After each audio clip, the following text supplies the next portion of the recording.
The story begins with the protagonist, Tuya, returning to his hometown, Otohara, after 7 years, summoned by a letter from his father. He was once a member of the prestigious Sujimine family, but was driven out at the age of 10. Tuya retrieves a pendant from the subway station as instructed in his father's letter and takes a shortcut home. However, he is ambushed by a strange, armored figure and nearly defeated, until a young girl intervenes, causing the attacker to vanish instantly. As soon as the attacker vanishes, the girl turns hostile towards Tuya, asking him to hand over the pendant. From her voice, Tuya immediately recognizes her as his cousin, Mayuka, and he reminds her about all her embarrassing little secrets from when they were young, leaving her completely embarrassed. Seeing her armed with a sword, and remembering the attack by the armored figure, Tuya realizes something major must have happened in the Sujimine family during the 7 years he was gone. Later, Tuya thanks Mayuka for saving him, and when she apologizes for not recognizing him sooner, he reassures her that it wasn't her fault. Moments later, they arrive at the family house,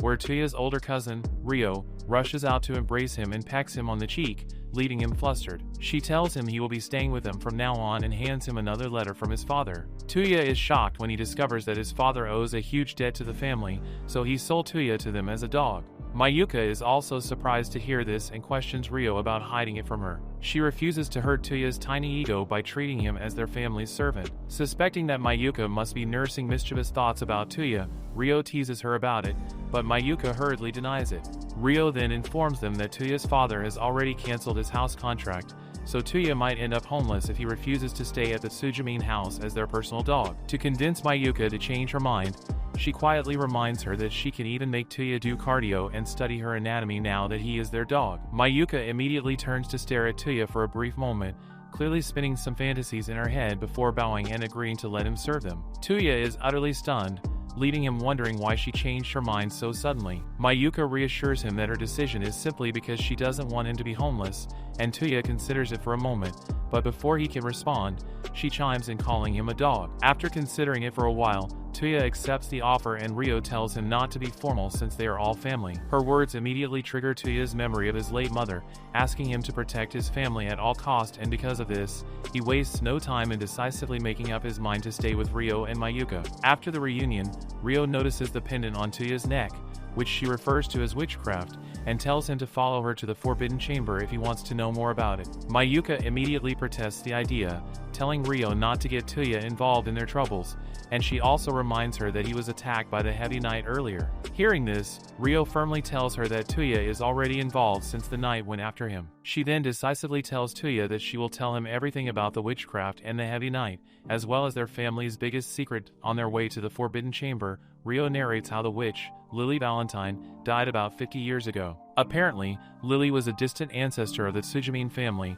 and after her death, she left behind 99 items known as the Witch's Legacy, or popularly called Witchcraft. It is said that if anyone bathes these items in their blood, it will grant them magical powers. Ryo explains that after Lily's death, several witchcraft were scattered across the city, and some even possess a strong will of their own, becoming aggressive and dangerous. As a result, the Sujimine family was tasked with locating and sealing them. Basically, Ryo, the eldest daughter, serves as the head of the family while the second daughter, Mayuka, is in charge of collecting the missing items, and she uses one of the witchcraft, which is a sword. Ryo adds that the Sujimine family heirloom, locked in the Forbidden Chamber, is also one of the witchcraft. She then tells Tuya that the Heavy Knight that attacked him is an armor witchcraft known as Legacy Number 11, named Mirage, and its power is camouflage, meaning it can blend perfectly into its environment. Seeing how easily Tuya comprehends her story and accepts even the most absurd details, Ryo commends him. Tuya assures her that, aside from having faced Mirage himself,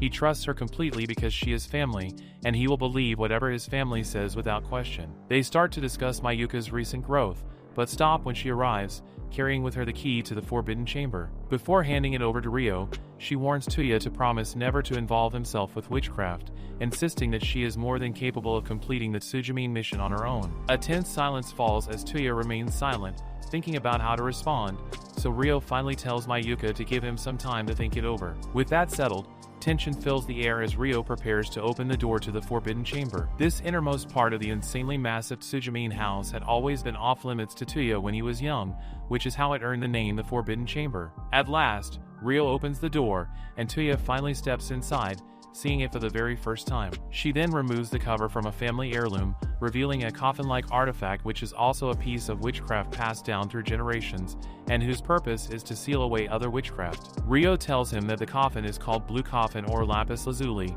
and she instructs him to place the pendant on the coffin. As Tuya gets closer to the coffin, his heart begins to race furiously, and he feels as though he has been expecting to meet it for a long time. Almost as if under a spell, Tuya places his hand on the heart of the coffin and whispers its name. In an instant, a blinding light erupts from the coffin, and before anyone can react, it transforms into a young girl, dressed like a knockoff Queen Charlotte, leaving everyone stunned. While Rio and Mayuka try to figure out what just happened, Tuya stares at the girl with a sense of familiarity, which lets him know that she is actually the coffin. Without warning, the girl embraces him and kisses him, leaving everyone in the room shocked speechless. After the kiss, she announces that the contract has been sealed and introduces herself as Legacy Number 1, Lapis Lazuli. She tells them to simply call her Lapis and points at Tuya, declaring that he is not only her owner but also her servant. The next day, Tuya is asleep, dreaming about the promise he made to his mother, when Lapis suddenly barges into the room, abruptly waking him. He sluggishly asks why she isn't asleep,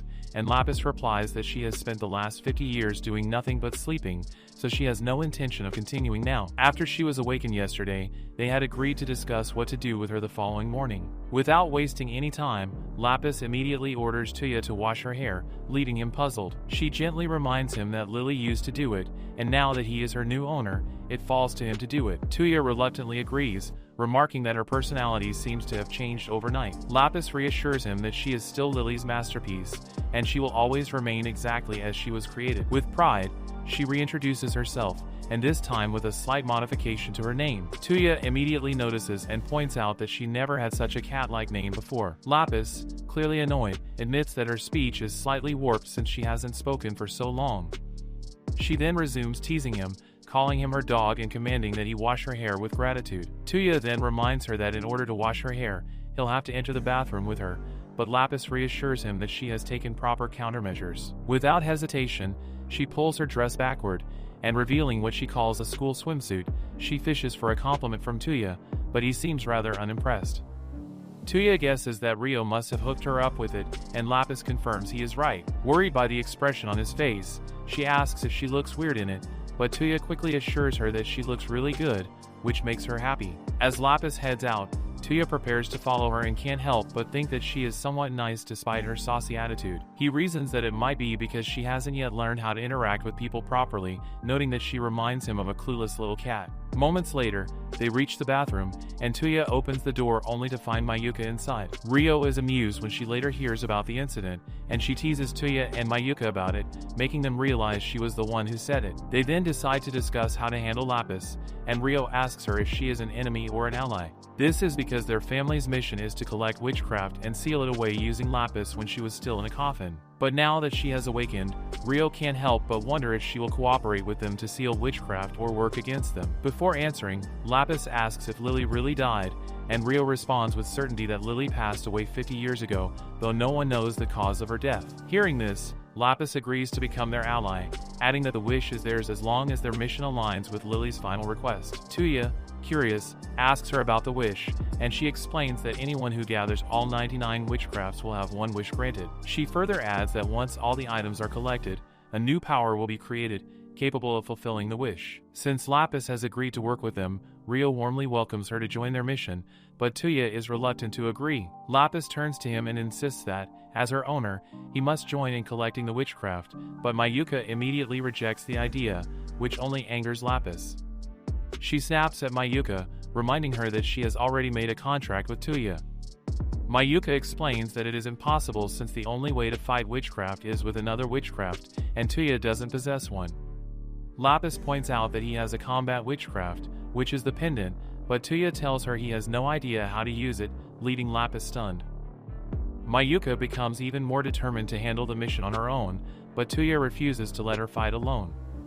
He recalls that when they were young, Mayuka didn't have the talent for combat, and back then, she was never able to defeat him or Rio. Despite his efforts to convince her to work together, Mayuka remains stubborn, refusing to budge. When Rio tries to tell Tuya why she is so adamant, Mayuka suddenly shouts for her to stop, convincing him that they might be hiding something from him. Suddenly, Lapis senses Mirage's presence getting closer to them and informs the group about it. Without wasting time, Mayuka rushes out, while Tuya follows behind her, but she warns him to stay back. However, he ignores her warning, and Lapis follows him while Rio remains inside the house. Outside, Tuya loses track of Mayuka, but Lapis is able to lead him in the right direction using her connection to Mirage. Tuya lets her know that it already attacked him before, leaving her stunned. Lapis then asks him what he did to it because Mirage is not supposed to attack people. Moments later, they arrive at a junction where Mayuka and Mirage are engaged in a fierce battle. While observing them, Tuya notices that Mayuka's blade seems to have gotten longer. As soon as he notices Tuya's presence, Mirage immediately charges towards him, abandoning his fight with Mayuka. Fortunately, Mayuka reacts in time, blocking the attack and asking Tuya why he ignored her warning. Tuya replies, saying he came to protect her, but thinking about how she is now protecting him, he freezes on the spot, unable to do anything. He remembers his promise to his mother to protect his family, but can't seem to figure out how to do that. Just then, they hear sirens in the distance, and Mirage instantly vanishes. Rio finally joins them, and Mayuka apologizes for letting the Heavy Knight escape. She then checks on the others, but Tuya quietly walks away, ignoring them, because he feels like a complete failure, freezing at the most crucial moment and breaking the promise he made to his mother to protect his family. The following day, Tuya is still haunted by his hesitation, questioning whether he is truly capable of protecting his family. His self-doubt continues until Rio's arrival snaps him back to reality, and she tells him that he needs to go somewhere with Mayuka and Lapis. After arriving in town, Rio calls to let him know that they are heading to a place Lapis wants to visit. She also explains that this outing is meant to help Lapis socialize and get used to her new environment. Rio also wants to use this opportunity to help Mayuka bond with someone else instead of training non-stop. Tuya notices Mayuka's unusually stoic demeanor and recalls she blames herself for something that happened 3 years ago, making him wonder what could have caused such a drastic change in her. Before ending the call, Rio tells Tuya that she will observe their movements and will only step up if they encounter a difficult situation. They then prepare to set out, but Mayuka tells them that she would prefer hunting Mirage instead of leisurely taking a stroll. Lapis tells her not to worry, reassuring her that she can detect his presence if he eventually shows up. She explains that Mirage may be able to camouflage exceptionally, but it cannot hide its presence. She further adds that this is the reason it once lost a battle, and Lily had to fix him up by making it possible for him to stay invisible for 3 hours a day. Lapis then assures them that Mirage is definitely in hiding, so they can relax, and Mayuka accepts. While enjoying the view of the city, Tuya notices Lapis looking down and asks her about it. Lapis tells him that this is the area where she used to take evening strolls with Lily, but it has changed drastically. Lapis dawdles for too long in the street until Tuya reminds her that they need to continue before sunset. He feels bad for her because she awakened to find herself abandoned in an unfamiliar place and time. Also, having to live with 3 strangers must be hard for him. Tuya notes that he doesn't even know how to approach or comfort her. He then asks Lapis where they're headed, and she tells him that they are going to Lily's mansion. Moments later, they arrive at what is supposed to be the mansion, but it has been converted into a hotel, leaving Tuya and Mayuka stunned. Lapis is devastated, seeing her former home looking so unfamiliar, and before they can stop her, she bolts off, telling them that there is one more place she needs to go. The 3 of them finally board a bus to the next location, and Lapis soon falls asleep on Tuya's shoulder. While deep in sleep, she starts muttering Lily's name, making them feel pity for her. Mayuka can relate to this type of sadness because she also lost her mother at a young age. A few moments later, Lapis awakens, stunned that she had actually fallen asleep, and after a long hike, they arrive at a cemetery where she reveals that Rio told her this is where Lily was buried. After locating Lily's grave, Tuya asks Mayuka to give them some space, and she leaves without hesitation.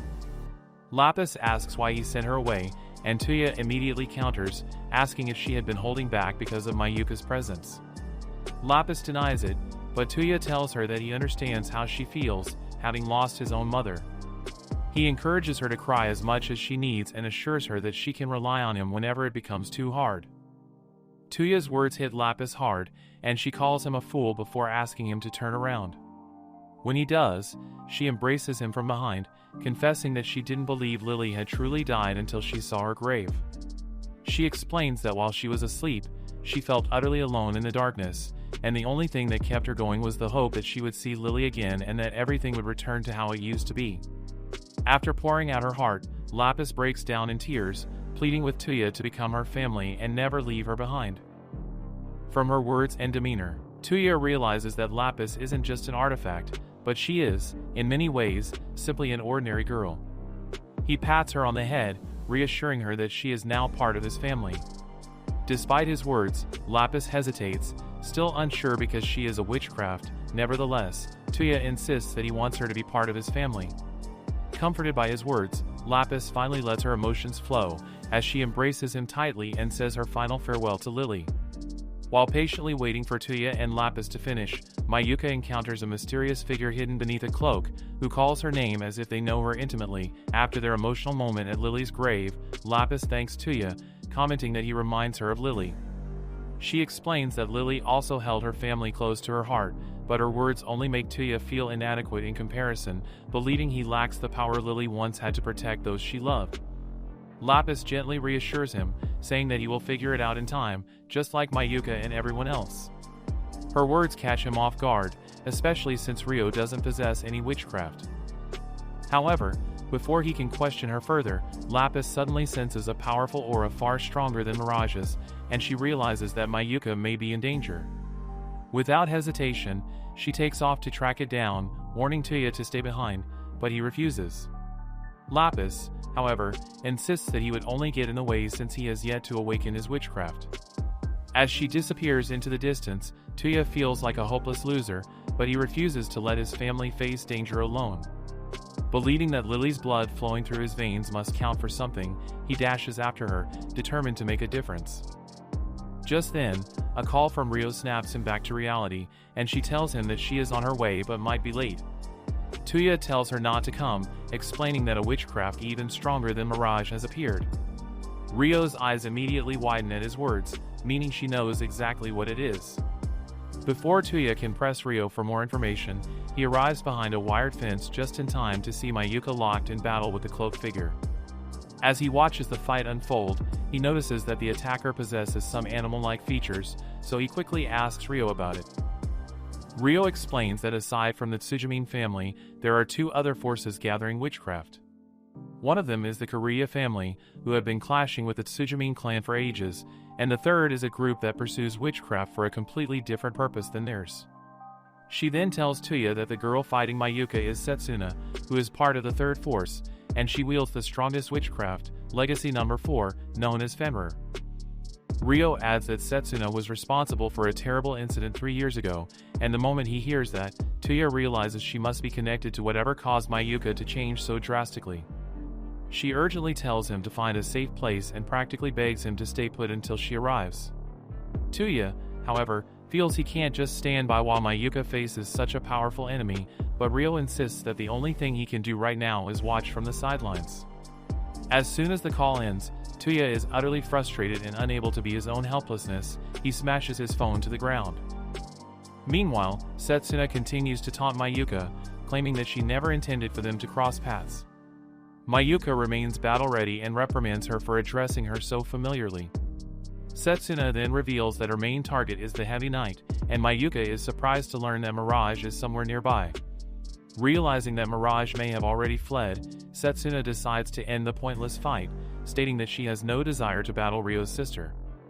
But the moment Setsuna mentions Rio, Mayuka is enraged, and she lunges forward without hesitation to attack her. Setsuna remains completely unfazed by the attack, effortlessly stopping Mayuka's blade with a single finger as if it weighs nothing. She then roasts her, claiming that Mayuka's strength is mediocre and that the excess power within her body prevents her from properly using her witchcraft to its full potential. With nothing more than a single flick of her finger, Setsuna lifts Mayuka off the ground and hurls her away as if discarding trash into a bin. Mayuka somehow manages to regain her footing upon landing, but she still demands that Setsuna fight her seriously.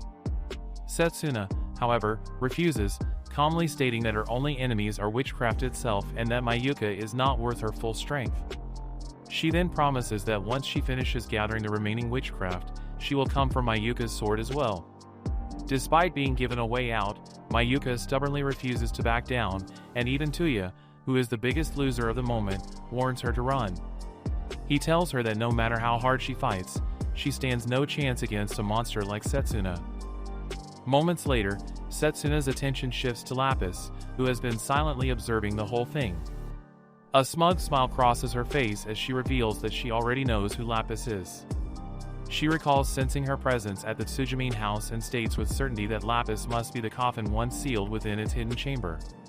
The thought of capturing Lapis excites Setsuna because if she succeeds, the Sujimine family would lose their ability to collect and seal witchcraft altogether. However, before she can make a move, Mayuka charges at her again while Lapis instinctively steps closer to intervene, but Mayuka sharply orders her to stay back. Setsuna continues to treat the fight like a nuisance, dismissing Mayuka as trash and unworthy of being her opponent. She warns her once more that she has no desire to fight, but Mayuka firmly declares that she will never forgive her. Realizing that Mayuka has no intention of backing down, Setsuna finally decides to take the fight seriously, unleashing her full strength without restraint. As the battle between them escalates, Mayuka is quickly overwhelmed by Setsuna's power. Watching helplessly from the sidelines, Tuya is consumed by regret, painfully aware of his own uselessness as he wonders why he is the one who cannot protect his family. Watching Mayuka get completely overwhelmed pushes Tuya past his limit. Without thinking, he sprints forward and leaps over the wired fence, charging straight into the battlefield.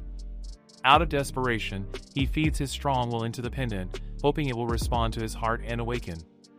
As if sensing his desperation, the pendant instantly transforms into a sword, and in the spur of the moment, Tuya lands in front of Mayuka, pointing his sword directly at Setsuna's neck.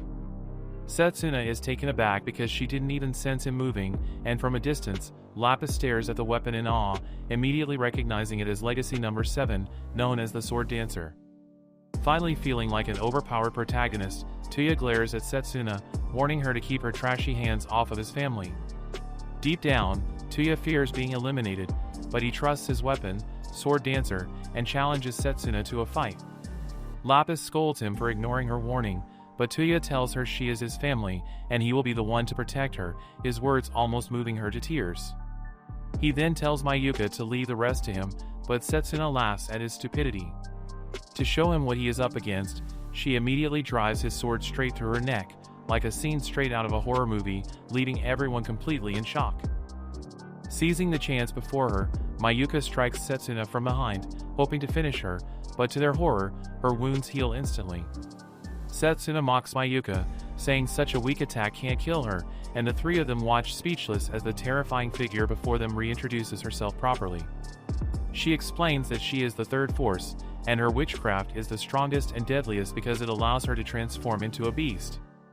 Through this beast transformation, she gains powers far beyond any human, and no matter how many times she is struck down, she simply cannot die, making her the ultimate immortal monster. After boasting about her awesome powers, Setsuna tells Tuya to quit while he's ahead and even offers to let him leave, but Tuya refuses, firmly stating again that he will not allow her to touch Lapis. Setsuna commends his loyalty to his family but reminds him that he is no match for a monster like her. Despite her warnings, Tuya stands his ground, forcing Setsuna to decide that it is time to finish him off. She immediately charges towards him, but before she can strike, Ryo arrives and orders them to stop. As if controlled by Ryo's presence, Setsuna immediately drops her weapon, angrily demanding why she came. Ryo refuses to let Setsuna touch anyone, including Lapis, and boldly declares that she is ready to fight. Surprised by her words, Setsuna suddenly backs down and agrees to leave. Watching the exchange between them, Tuya realizes that Setsuna might be afraid of Ryo. Before leaving, Setsuna makes Ryo promise that this will be their last time they encounter each other, and the two girls then bid each other farewell. As soon as Setsuna departs, Tuya crashes to the ground, relieved to have survived such a terrifying ordeal, and Lapis rushes forward to check on him. He explains that he is simply drained from using witchcraft for the first time, and Lapis asks how he was able to awaken it. Tuya tells her that he doesn't know how to use it yet, and it only awakened in the spur of the moment. Lapis then thanks him for saving her, but he advises her to direct her gratitude to Ryo's timely arrival. They then turn around only to see Mayuka slapping Ryo and scolding her for showing up. Tuya quickly steps in to mediate, asking Mayuka why, but Rio tells him that it is actually her fault.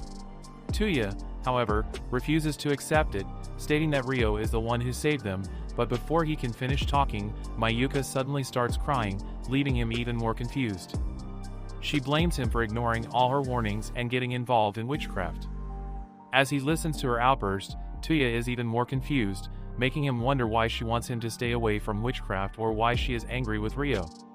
Despite having so many questions, he is certain that Mayuka is under intense pressure. Tuya immediately decides to stop her from collecting the witchcraft and boldly declares that he will take her place. He assures her he can handle it now that he has awakened the power of the sword dancer, but Mayuka stubbornly refuses, and as their argument heats up, Rio steps in to prevent another fight. To settle the matter between them, she offers them a chance to duel, and using her authority as head of the family, she declares that the winner will be in charge of collecting the witchcraft. She further adds that they will be allowed to use their respective witchcraft powers during the duel. Tuya tries to convince Rio to cancel the match, but Mayuka accepts without hesitation, declaring her only goal is to win and keep him away from the witchcraft. She then quietly departs, leaving Tuya torn as the line between protecting his family and his duty blurs. A few days later, Tuya is seen training solo while thinking about the meeting they had the previous day. During the meeting, Rio had informed them that the duel would be held the following day on the rooftop of their private academy. Apparently, the Sujimine family has connections with the academy, so she was able to convince them to let her use the rooftop, and they also decided to hold the match during the day to prevent Mirage from interrupting them. However, Tuya is not worried because Lapis will be able to sense it if he eventually shows up. Even though he can now freely switch his witchcraft from the pendant to sword form, Tuya is certain he can't beat Mayuka, but he still wants to give it a shot, knowing he is trash compared to her. Moments later, Rio calls Tuya to her room and decides to reveal the truth about what Mayuka has been hiding from him, including the events from 3 years ago that changed everything. Rio recounts that a girl once came into possession of a powerful witchcraft created by Lily as the ultimate weapon, but it was too strong for her to control, and she went berserk. She then reveals that the witchcraft is Fenrir, and that girl was Setsuna, who lost control of it. Rio says many people were hurt or retired because of the incident, leaving only Mayuka with the enormous responsibility of collecting witchcraft. Tuya asks Rio what she means by retired, and she explains that everyone suffered severe injuries, making them unable to fight any longer. Shocked by this revelation, Tuya asks if she was affected too, so Rio admits that she is not completely okay, and to prove it, she suddenly reduces her clothing budget to 0, nearly making Tuya's spirit leave his body. He tries to stop her, but she tells him not to look away and even asks what he thinks of her appearance. Tuya then notices a strange mark across her body and asks about its origins. Rio explains that 3 years ago, Setsuna's mind was controlled by Fenrir, leading her to wage war against the Sujimine and Korea families. The battle was so fatal that the Korea family suffered massive losses, while the Sujimine family lost only one. Realizing the direction of her story, Tuya pleads for her to stop, but Rio continues, revealing that the mark on her body hides an artificial organ witchcraft. Tuya is completely devastated when Rio reveals that she actually died 3 years ago and is only alive now because of the artificial organ witchcraft. She explains that Setsuna was her best friend, and everything was fine between them until 3 years ago, when Setsuna lost control of her powers. After being dominated by Fenrir, Setsuna tried to harm Mayuka, but Rio intervened and was mistakenly eliminated instead. Rio tells Tuya that the artificial organ witchcraft chose to save her, but no one knows exactly why. Although it has the power of resurrection, Lily never assigned it a number because it was incomplete, and the price for using it is that Rio can no longer fight. If she eventually does get into a fight, the incomplete witchcraft would be destroyed, and she would return to being a goner again. After listening to the whole story in shock, Tuya finally realizes why Mayuka was so upset when Rio appeared on the battlefield, because any reckless mistake could instantly end her life if she were ever forced to fight for any reason whatsoever. Since the mark appeared on her body, Rio has been feeling insecure, and she asks Tuya if he is disgusted by it, but he simply hugs her tightly, comforting her. He reassures her that no matter how much she changes, she will always be the same to him and tells her to treat him as her home. Hearing his touching words, Rio becomes emotional and hugs him back while Tuya continues to comfort her. He then remembers what Lapis said about the wish granted after gathering all 99 witchcraft, and Tuya instantly makes up his mind to create a wish capable of restoring Ryo's life to normal. After their emotional moment, Ryo asks Tuya for a favor, begging him to save her precious Mayuka. On the day of the duel to determine who will be in charge of going after the witchcraft, Tuya prepares his mind despite knowing he might lose to Mayuka. Remembering Ryo's plea for him to save Mayuka, Tuya decides to face it head-on, no matter the outcome. As the moment of truth approaches, Ryo tells them that they are allowed to use witchcraft, but must stick to attacking with the back of their swords. She further adds that the one who successfully lands a strike wins the match. Mayuka confidently taunts Tuya, saying the rules have now given him a 1% chance of defeating her, but Tuya warns her not to be so smug. He then declares to end the duel in a single strike, catching her off guard.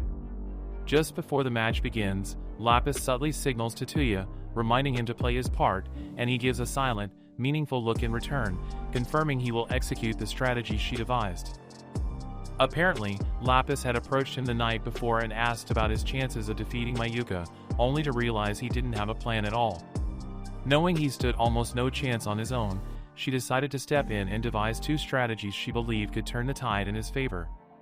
She explained that the first strategy would require him to use her other power, which is a trump card that should only be unleashed as a last resort. Lapis reveals that she possesses another ability beyond sealing witchcraft, but she is reluctant to use it. This is because this power can only be activated once, and if Mirage appears after she unleashes it, Ryo might immediately call off the match before they can secure their victory. Tuya then asks whether she can sense Mirage's presence even when he is invisible, and she confidently replies that she can. According to her, Mirage can conceal his appearance, but not his presence, and this flaw once cost him a battle. Though she didn't witness the defeat herself, she was there afterward when Lily had to piece him back together like Humpty Dumpty.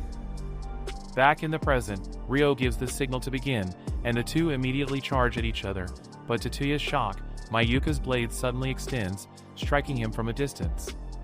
He barely manages to block it, and in that instant, he finally realizes that the hilt of her sword is the true witchcraft, not the blade itself.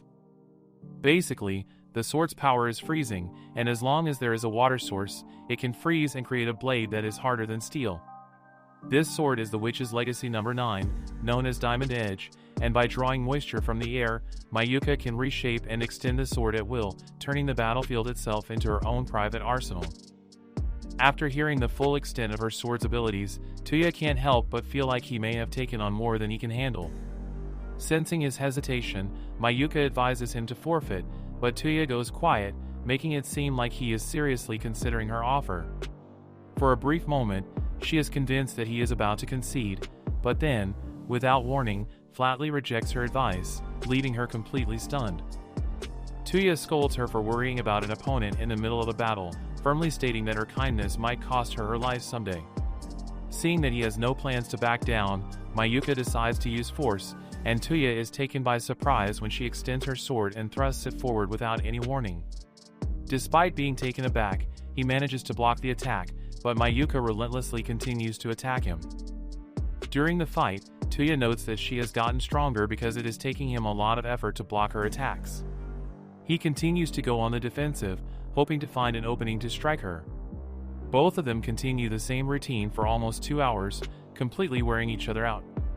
Even Ryo and Lapis, who are mere spectators, are soon exhausted, making Ryo wonder if she should stop the match before they end up harming their bodies. Already trembling like a jellyfish, Mayuka and Tuya stop to catch their breath, but despite their tired state, neither of them wants to forfeit. Tuya can barely even move his legs, and he notes that his stamina is already past the breaking point. However, he finds consolation in the fact that Mayuka seems to be in worse shape because she has been on the offensive since the beginning of the duel. Due to her worse-off state, Tuya believes Mayuka will definitely try to end the fight in her next attack, so he decides to psych her out mentally. As soon as she makes her move, he immediately mentions that Ryo has revealed everything that happened 3 years ago, and Mayuka stops abruptly, scolding Ryo for not keeping it a secret. Seeing her distracted, Tuya seizes the opportunity to attack while still waging psychological warfare on her. As he gets closer, she momentarily regains her composure, but before she can strike, Lapis steps in front of her, throwing her off guard. She then apologizes to Mayuka, instantly transforming into a coffin, and the blinding light from the transformation disorients Mayuka. It is then revealed that this is actually Lapis's strategy to use the blinding lights from her transformation to give Tuya an advantage. While Mayuka is still disoriented, Tuya has already taken the opportunity to position himself in front of her. Knowing she cannot react in time, Mayuka simply closes her eyes and accepts the defeat, but instead of striking her, Tuya just flicks her forehead with his finger. Afterwards, Ryo announces that Tuya is the winner since he landed the first attack, but Mayuka refuses to accept the outcome because he used Lapis to deceive her.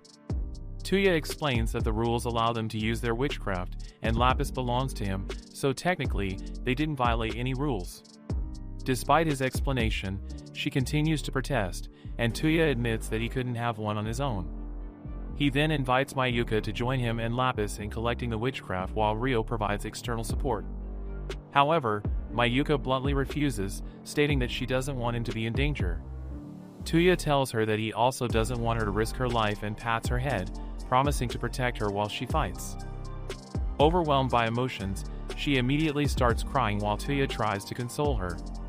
It then begins to rain, so Ryo suggests they head home, and Tuya offers to treat Lapis to a meal to thank her for the strategy. But before they can celebrate, the space behind Lapis warps, instantly alerting Tuya of the danger. With little or no time to properly react, he pushes her out of the way, ultimately taking the hit for her. After the attack, Tuya collapses to the ground, gravely wounded, as Lapis kneels beside him in tears. His consciousness begins to fade due to the severe blood loss, but he feels a faint sense of relief since he at least managed to protect Lapis. His awareness is abruptly awakened when Ryo presses a cloth firmly against his wound to stop the bleeding, forcing him to cry out in pain. As Ryo and Lapis desperately work to stabilize him, Mayuka clashes fiercely with Mirage nearby, and only then does Tuya realize the one who attacked him was Mirage. Lapis blames herself because she didn't even sense his presence before the attack. Suddenly, Tuya recalls what she said about the witch fixing Mirage after he lost a battle, and it finally hits him that Lily didn't just put Mirage back together but improved him so he can hide his presence. Meanwhile, Mayuka is busy fighting a losing battle, and Tuya worries that she might not be able to hold on for long because she was even more worn out than him during their duel. Suddenly, they notice that Mirage is a mess, and he seems to be literally falling apart like a broken porcelain doll. Ryo figures he must have encountered Setsuna at the cemetery after they left, because her witchcraft is the only one powerful enough to mess up a powerful invisible heavy knight like Mirage. She also realizes that Mirage is attacking during the day because he is at the end of his rope, and he wants to finish Tuya off before nightfall. Lapis can't seem to understand why Mirage would go to that extent just to harm Tuya. Since Mirage is after him, Tuya struggles to get up, deciding to use himself as bait, hoping to finish him off now that he is beaten up. Ryo tries to stop him, but he assures her that he can still manage, especially since he has the sword dancer with him. Tuya tries to activate the sword, but it refuses to respond, no matter how hard he tries. After a few more pushes and nothing happens, he turns to face Lapis, asking her about the second power she possesses apart from sealing. She wants to know what he plans to do with it, and he lets her know that he will use it to end Mirage's reign of terror, but Lapis tells him to forget about it because he is in no shape to fight even a fly due to his injuries and severe loss of blood. However, her words only infuriate him further, making him more determined to ignore his wounds and save Mayuka, who he feels has suffered a great deal of pressure for the last 3 years. Tuya desperately begs Lapis to lend him her power, and after a brief hesitation, she nods in agreement. She then explains to him that her other power is mediation, and she can use it to help him communicate with his witchcraft while serving as the intermediary between them. She further adds that if Tuya manages to communicate with the sword dancer, he might be able to properly wield its power. She warns him that he will be communicating with the residual thoughts of the sword's former owner, and it can go sideways if the thoughts eventually crush him. According to Lapis, these residual thoughts might end up leaving his spirit spellbound, making him lose control of the witchcraft.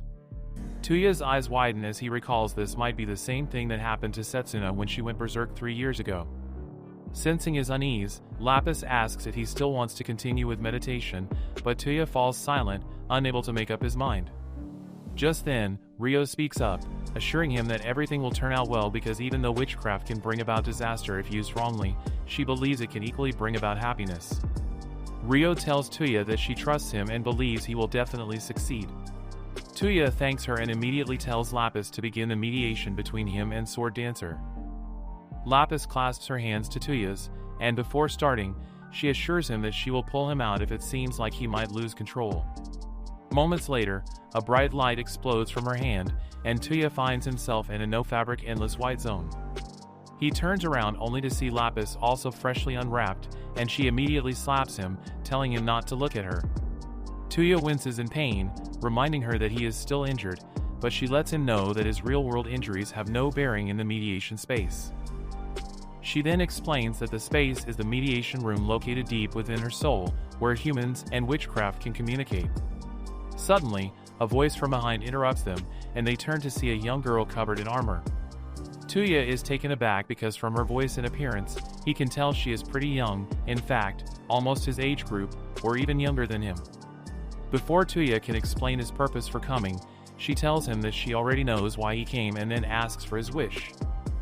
Without thinking twice, Tuya decisively tells her that his wish is to become stronger. Hearing this, the girl moves closer to him and tries to seduce him into giving her control of his mind. Like a lecher, she tempts him with the offer to finish off Mirage and asks him to dance with her. Fortunately, Lapis pulls Tuya out of her charm, warning her to back off.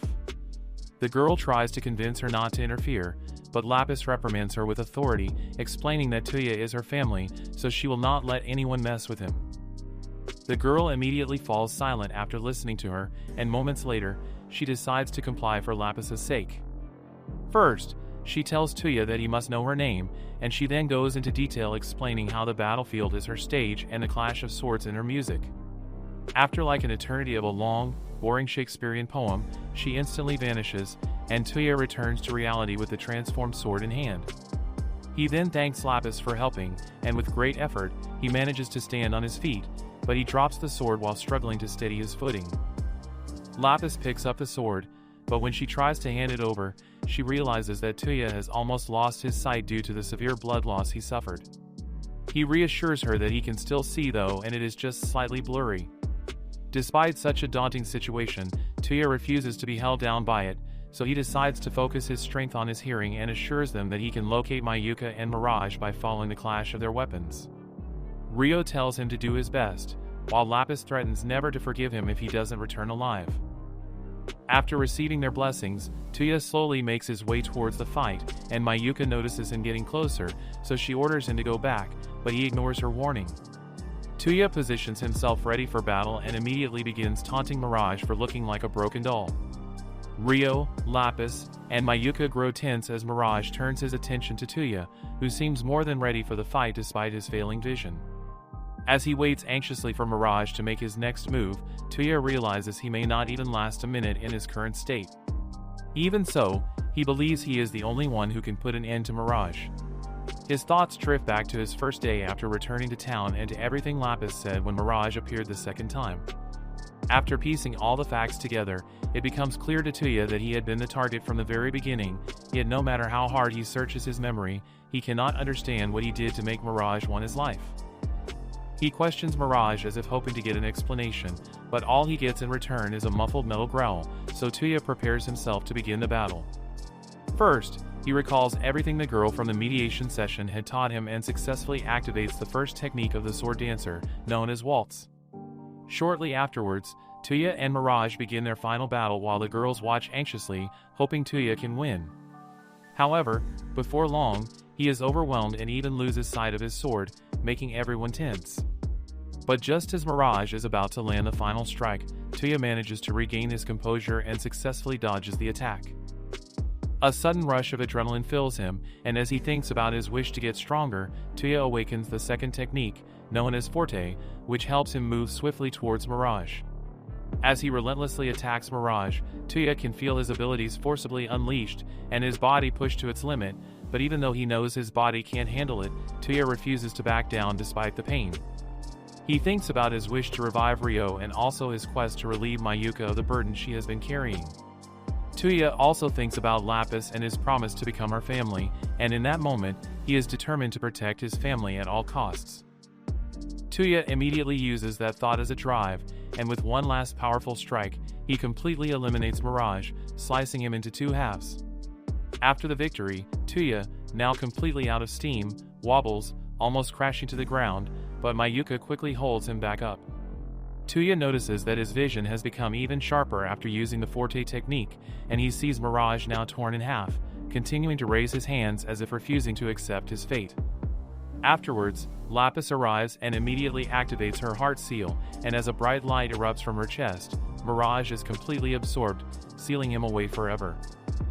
Watching the side of the exchange, Tuya finally realizes that Lapis was made in the shape of a coffin, making her the resting place for all witchcraft now that the witch has fulfilled her duty and passed on.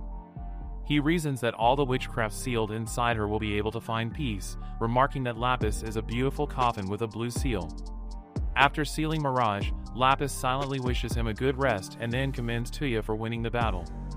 Tuya's body finally runs out of steam, and the girls scramble to take care of him, while Rio hurriedly calls for an ambulance, and before long, he completely loses consciousness. A few days later, Tuya has fully recovered, and Rio congratulates him on his discharge.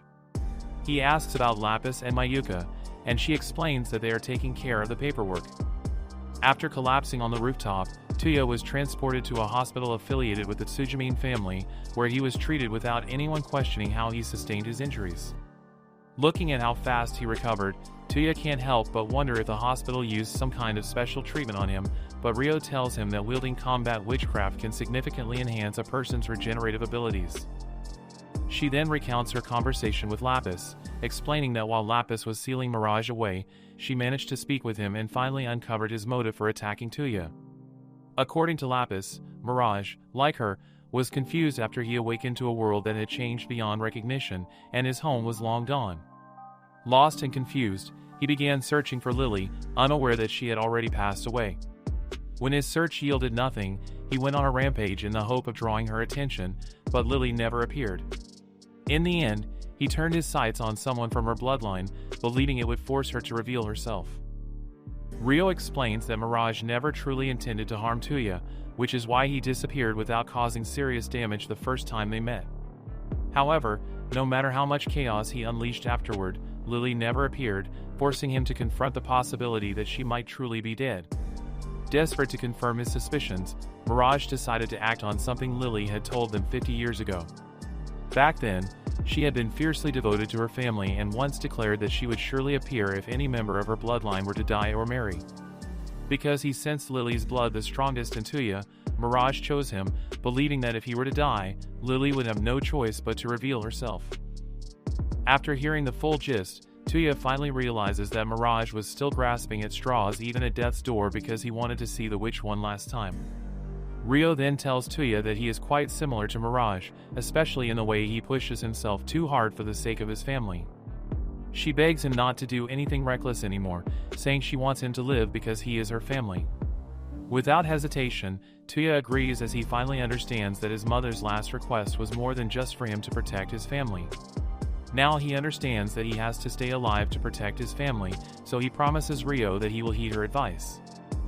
Just then, they notice Lapis and Mayuka in the corner staring at them intently and asking what they were discussing, but Rio brushes them off. Mayuka steps into the room, but Lapis continues to hide suspiciously until Mayuka manages to convince her to come out. As soon as she steps out, Tuya is surprised to see her in a uniform, and Rio informs him that she enrolled her in the same academy as them. Lapis is too embarrassed to face Tuya, so she tries to leave, but Rio stops her, asking that they all take a picture together.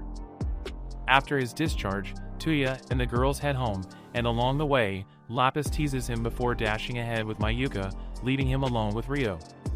Now alone with Tuya, Rio tells him not to worry anymore, reassuring him that everything will be fine. Tuya believes in her because he knows that no matter what troubles they face, they will overcome them together as a family, even though it concerns Lapis's warped, cat-like way of speaking. Thanks for watching, and make sure to comment Witchcraft below to find out if Tuya can actually revive Rio with the witch's legacy.